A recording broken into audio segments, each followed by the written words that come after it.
All right, yes, yes, yes. Please settle down. Yes, find your seats.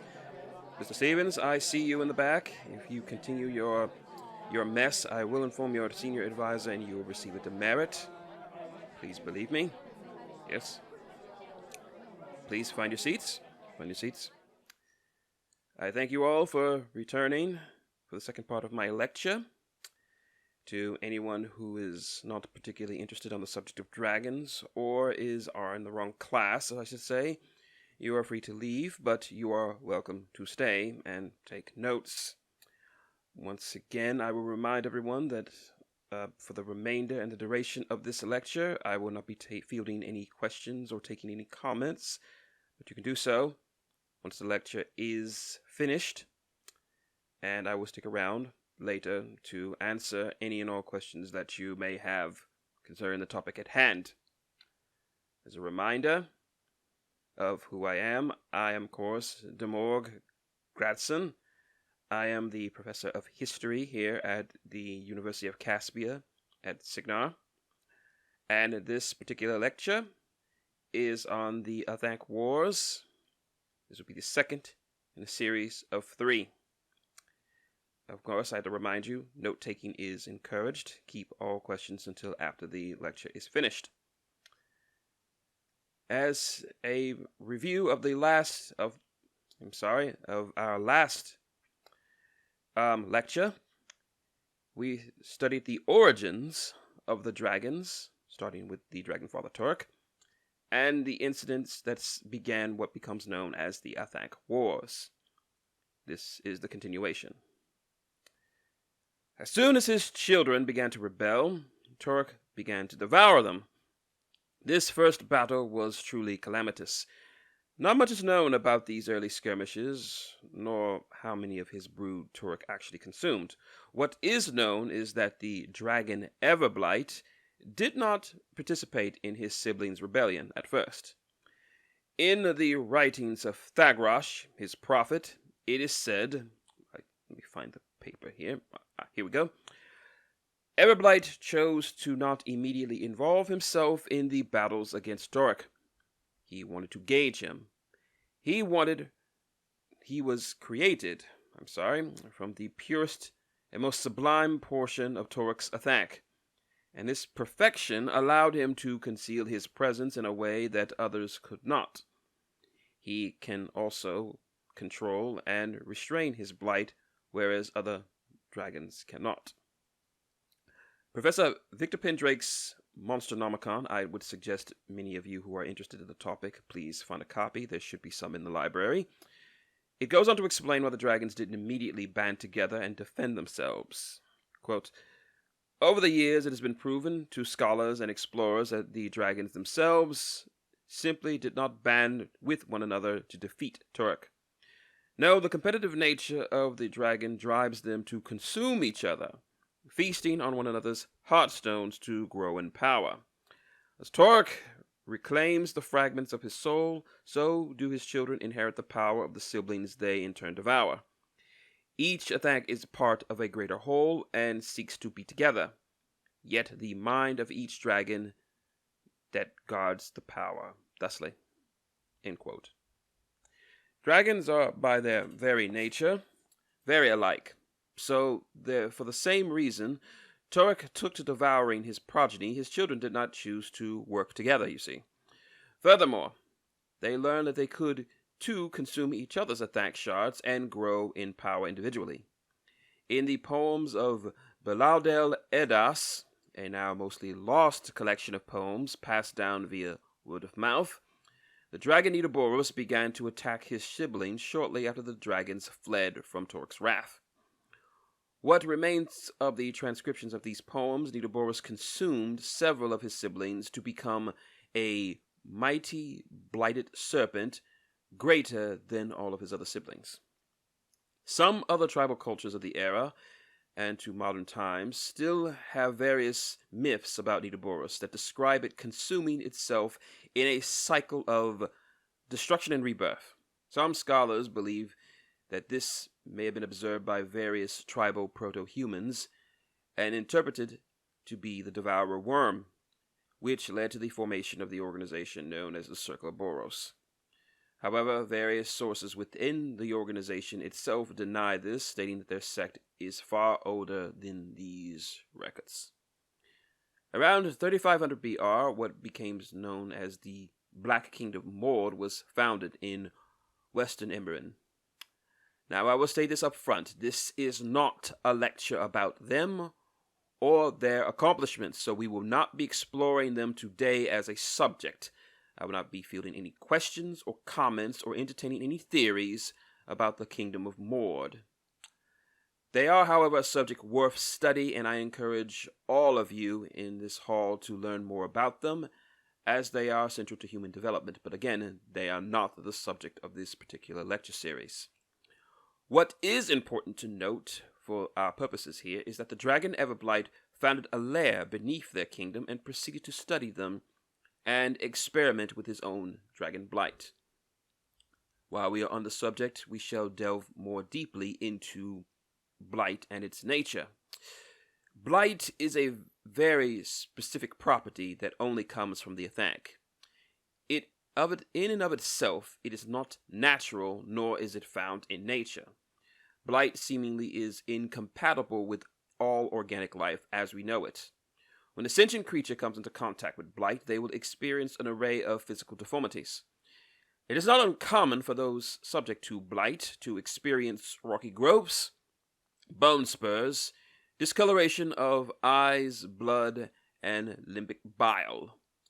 Further, beings exposed to higher concentrations of blight have been known to develop mental illness, experience personal changes, and even revert to a quote-unquote feral state, where they lose any and all semblance of memory, logic, reasoning, and a complete abandonment of mental and emotional capacity. They become no more than aggressive beasts. Even larger quantities of blight can completely morph organic material into dragon spawn. In truth, this physiological change, is not well understood.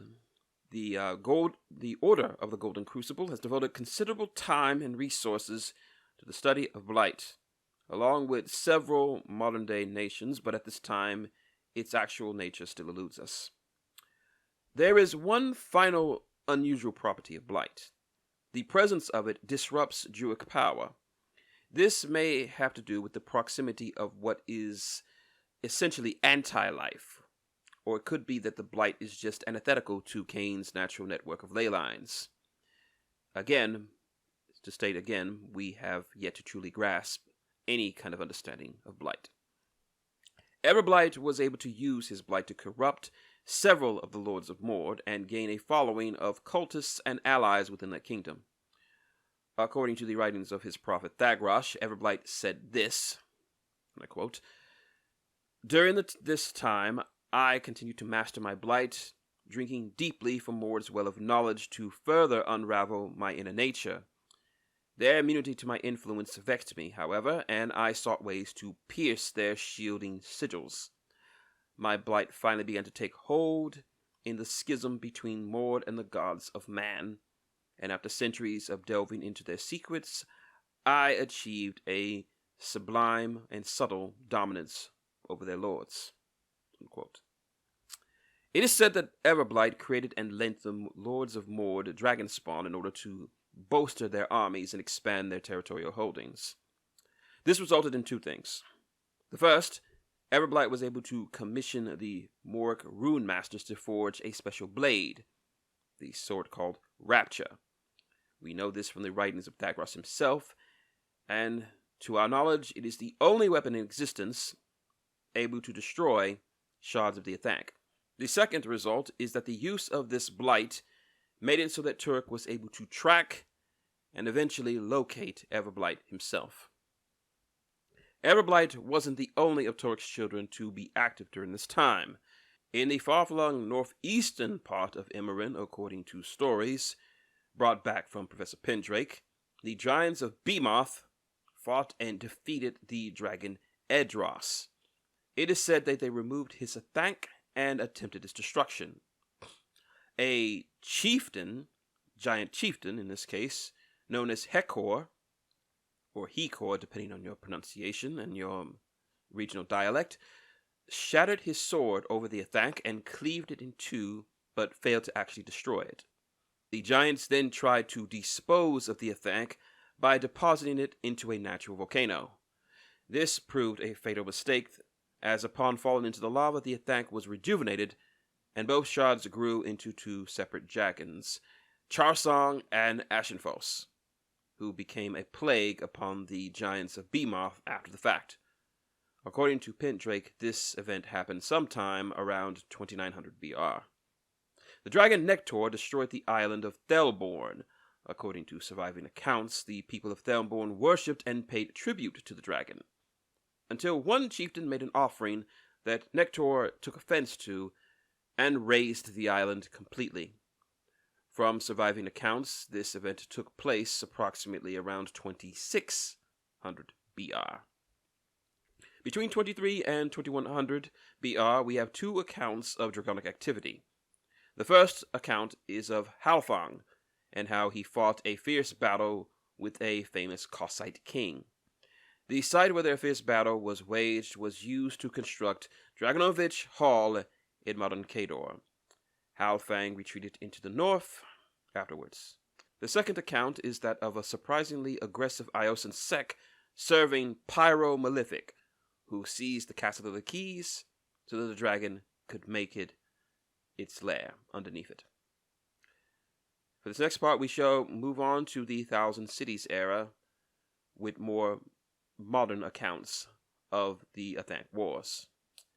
Torek, ever patient and ever hunting, had closed in on the location of the dragon Everblight thanks to his influence in Mord. However, due to Everblight's unique power, he managed to evade his father's detection. Incensed but insidiously clever, Torek changed tactics. He was able to turn some of the Morg lords into his vassals, as well as other tribesmen in the area. This forced the allies of Everblight to terminate their alliance with him and to surrender the dragon's location. When Torek located Everblight, he launched his attack on the dragon.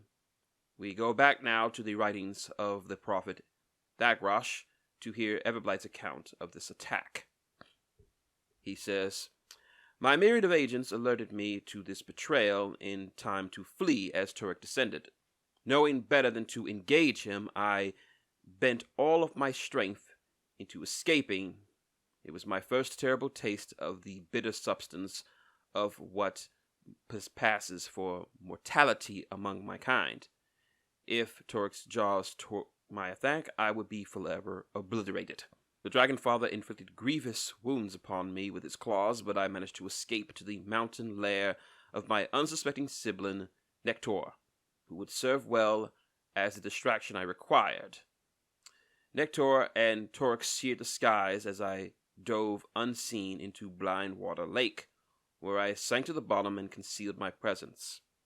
After defeating Nectar and consumed that foolish dragon's ATHANC, Torek gave up the chase for a time."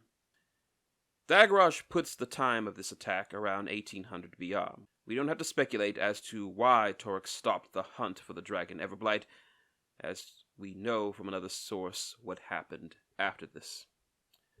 We know that according to the histories of the Sataics people, that in 1640 BR, Torek found and fought another of his children, Skax, above the Scott Islands. Torek defeated and consumed Skans, but not before the dragon's blighted blood rained down on the island, permanently mutating the Sataics into the race we know them today.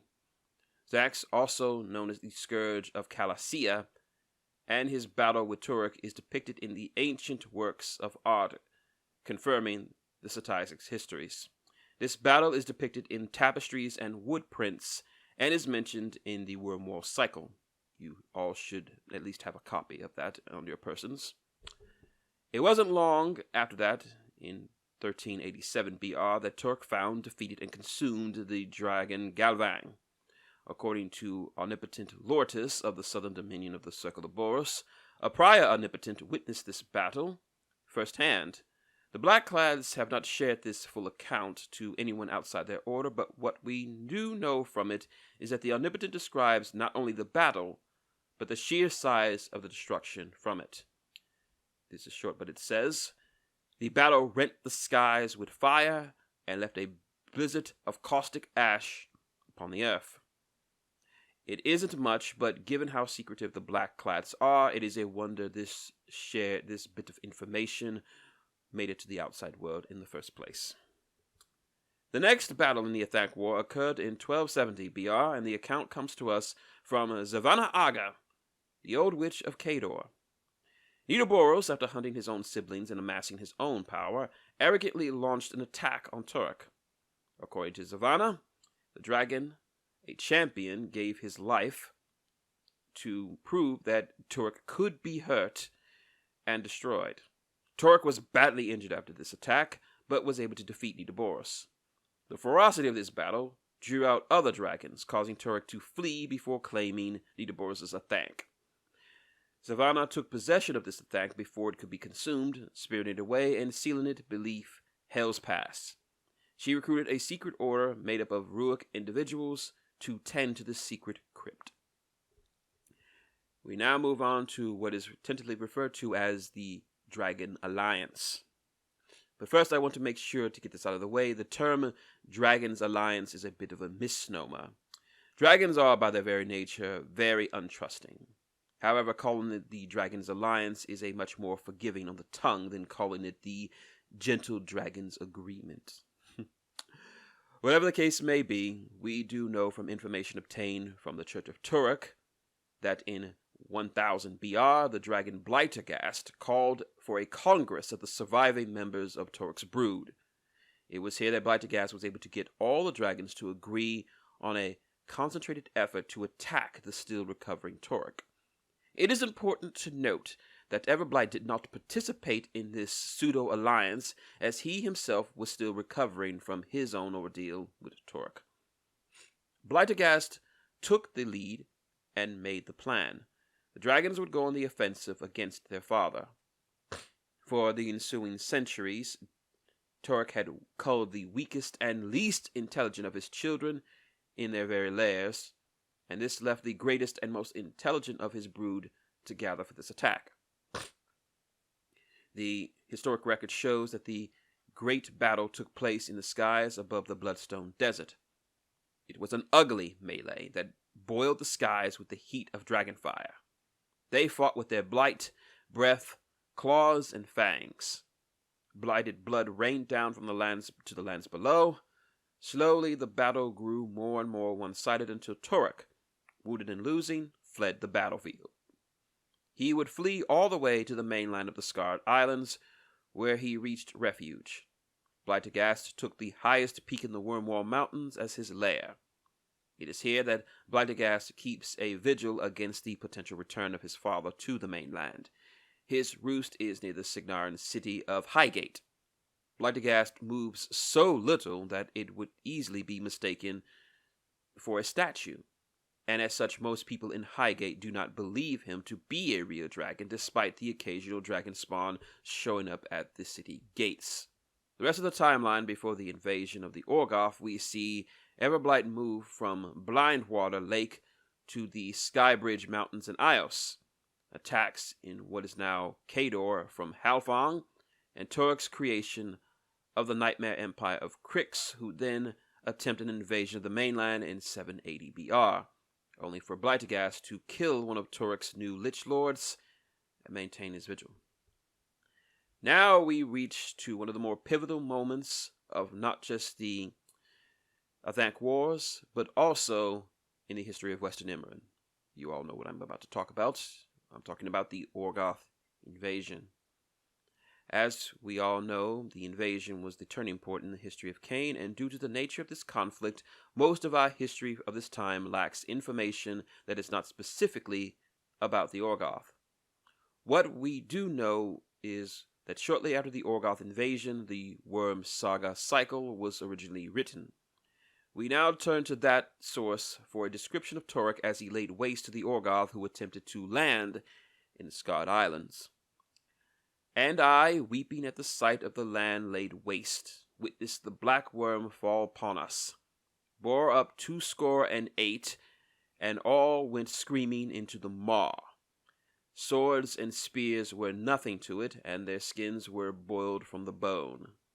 The great Blightbringer, the terrible follower of dragons, Torek of the Black Scale, had beckoned, defending his mountain on the isle. Book 2 of the Wormwall Cycle gives us this account of a dragon attack on Signarn's shores, presumed to be the description of Blightagast during the invasion.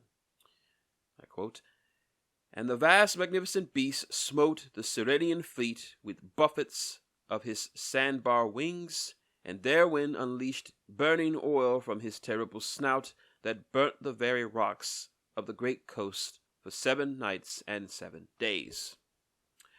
We also have accounts by Trollkin and Gatorman mystics that in 390 BR, 3 unidentified dragons were seen flying close to Fenmarsh, Sandbottom Point, and Eyewall Bay before disappearing to the south. Nothing is known as to why this happened or what will be found, but eventually Professor Pendrake or one of his associates will discover an answer for this, I'm sure, possibly from his assistant Linus Weaselbaum, and we will be able to get to him soon. We have surprising accounts of draconic activity in Orgoth records recovered after the expulsion. We know that in 370 that the Orgoth managed to defeat a dragon near Vorgen. This dragon's identity remains unknown to us. However, it is theorized that it wasn't a new dragon, but rather a shard remnant of Galvang.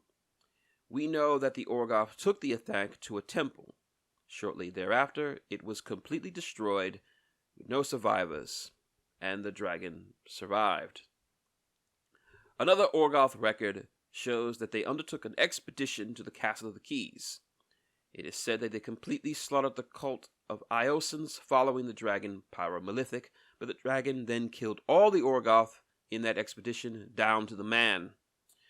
This record suggests that somehow, for some reason, the dragon was either poisoned or cursed.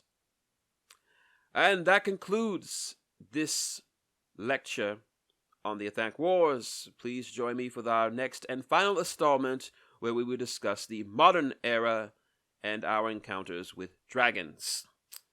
I thank you all for your patience. As noted, I will be sticking around to entertain questions and field comments. I hope you took some good notes for this. If you are very supportive of the university, please leave something in the PayPal, which is below. I will provide later. And if you have any comments, please leave them below. Help the university out as much as you can. I bid you thank you, and you are all dismissed. Good day.